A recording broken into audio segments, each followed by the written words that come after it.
Assalamualaikum warahmatullahi wabarakatuh. My name is Deka Nur Rahmadani. So for today, I will explain about how to begin an introduction.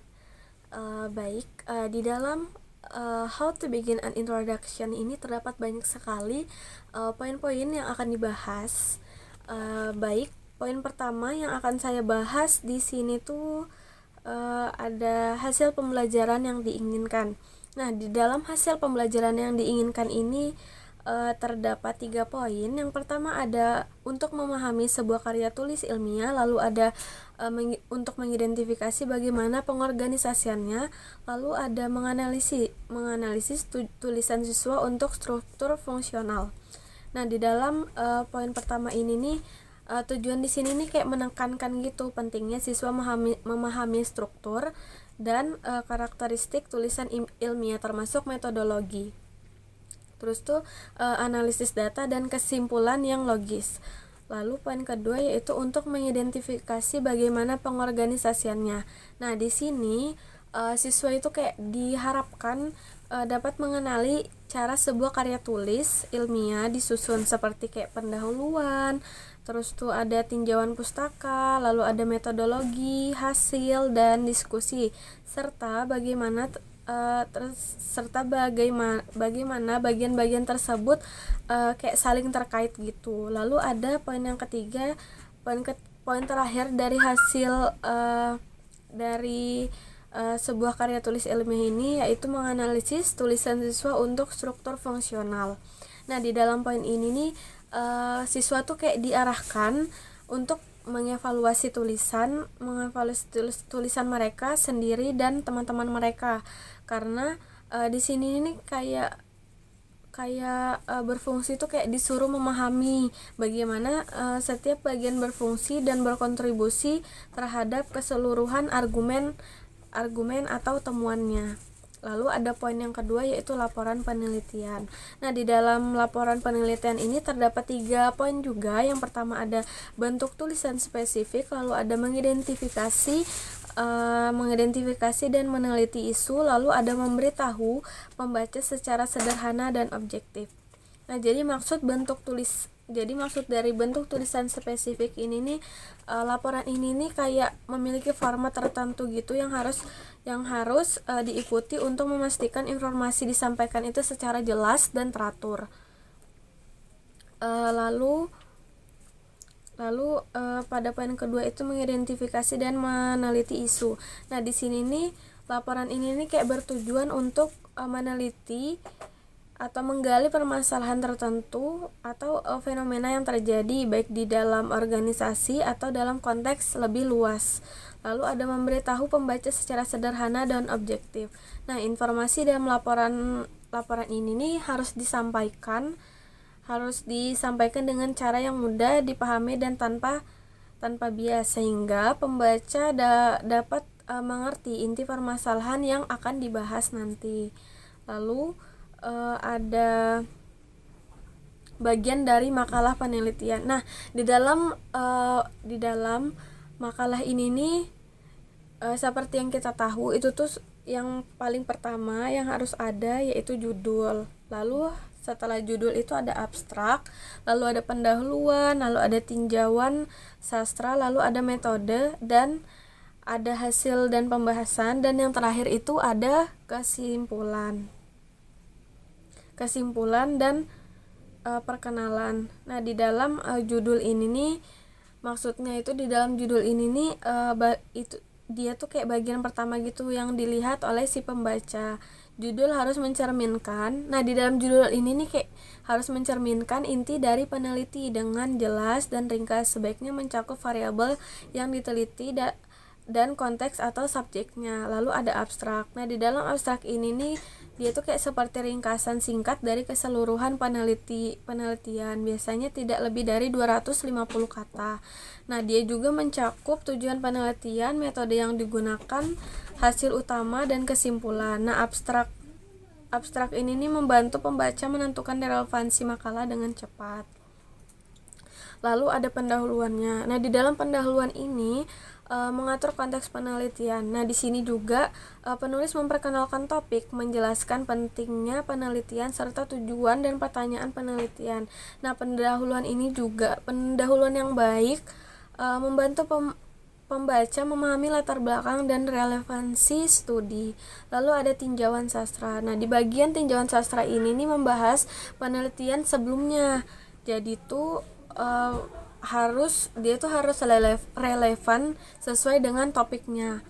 Terus tuh tinjauan sastra ini nih mengidentifikasi celah dalam pengetahuan yang ada dan menunjuk bagaimana penelitian ini berkontribusi pada pemahaman yang lebih luas. Ini juga mendukung justifikasi metode dan pendekatan yang diambil. Lalu ada poin yang kelima, itu metode. Nah, di dalam metode ini menjelaskan bagaimana penelitian dilakukan, termasuk desain penelitian, populasi dan sampel, alat pengumpulan data serta prosedur analisis.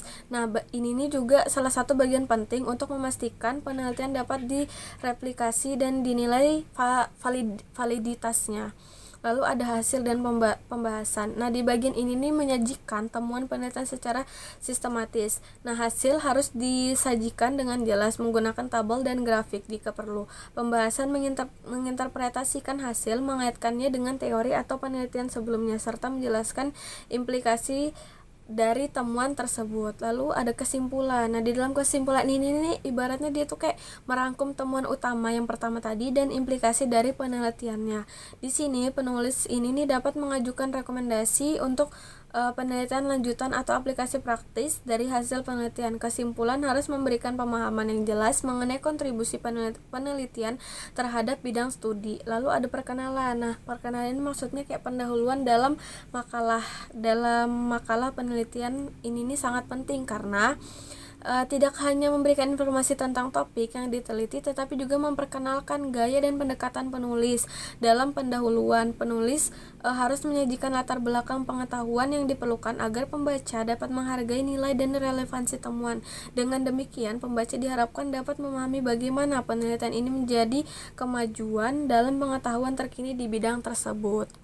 Lalu ada struktur pendahuluan. Nah, di dalam struktur pendahuluan ini terdapat 6 poin. Yang pertama itu apa masalahnya, lalu apakah ada solusi yang ada di dalam literaturnya, terus tuh solusi mana yang terbaik, lalu apa keterbatasan utamanya, terus tuh apa yang ingin saya capai atau apa yang ingin dicapai, lalu apakah saya telah mencapai apa yang saya lakukan. Lalu ada tinjauan pustaka. Di dalam tinjauan pustaka ini terdapat 6 poin. Yang pertama ada karya penting tentang topik saya, lalu ada kemajuan yang telah dicapai, lalu karya terbaru yang paling relevan, dan yang keempat ada pencapaian dan keterbatasan karya-karya terkini. Yang kelima ada kesenjangan yang terungkap dari keterbatasan ini. Lalu yang keenam ada bagaimana pekerjaan saya dimaksudkan untuk mengisi kesenjangan ini. Lalu ada metode. Di dalam metode ini nih terdapat 7 poin. Yang pertama itu ada subjek peneliti dan hipotesis, lalu ada lokasi penelitian, lalu ada desain percobaan atau pengambilan sampel, lalu ada variabel yang diukur, penanganan materi atau subjek, lalu ada peralatan yang digunakan, dan yang ketujuh ada protokol pengumpulan data, lalu ada analisis data. Nah, di dalam analisis data ini terdapat 5 poin. Yang pertama ada metode analisis, signifikan probabilitas, ada referensi literatur, kesulitan yang dihadapi, perbandingan metodologi. Nah, dengan menjelaskan semua poin ini secara rinci, kita itu akan memberikan gambaran yang jelas dan dapat diikuti oleh peneliti di bidang yang sama. Jadi itu dengan adanya poin-poin ini nih kita bisa makalah kita nih ibaratnya tuh bisa tersusun secara sistematis gitu. Lalu ada hasil. Nah, di dalam hasil ini nih terdapat 3 poin. Yang pertama ada pemilahan atau integrasi, lalu ada penentuan hasil representatif, lalu ada pertanyaan yang harus dijawab. Contohnya apa yang saya temukan. Nah, di dalam pertanyaan ini ringkasan temuan utama dari penelitian Anda. Lalu pertanyaannya apa yang tidak saya temukan. Nah, di dalam sini ini identifikasi hasil yang diharapkan sesuai tetapi tidak ditemukan yang memberikan konteks tambahan. Lalu apa yang saya temukan yang tidak saya duga sebelumnya. Nah, di dalam ini nih kita kayak didiskusikan temuan yang tidak terduga, terutama yang bertentangan dengan hipotesis kita, karena ini seringkali sangat penting. Lalu yang terakhir itu tuh ada diskusi. Nah, di dalam diskusi ini terdapat 6 poin. Yang pertama ada dukungan data terhadap tujuan awal, lalu ada perbandingan dengan penelitian lain. Yang ketiga ada interpretasi pribadi, yang keempat ada keterbatasan penelitian, lalu ada pelaporan validitas, yang keenam mengidentifikasi potensi cacat. Oke, mungkin itu saja yang dapat saya sampaikan mengenai how to begin an introduction. Terima kasih. Wassalamualaikum warahmatullahi wabarakatuh.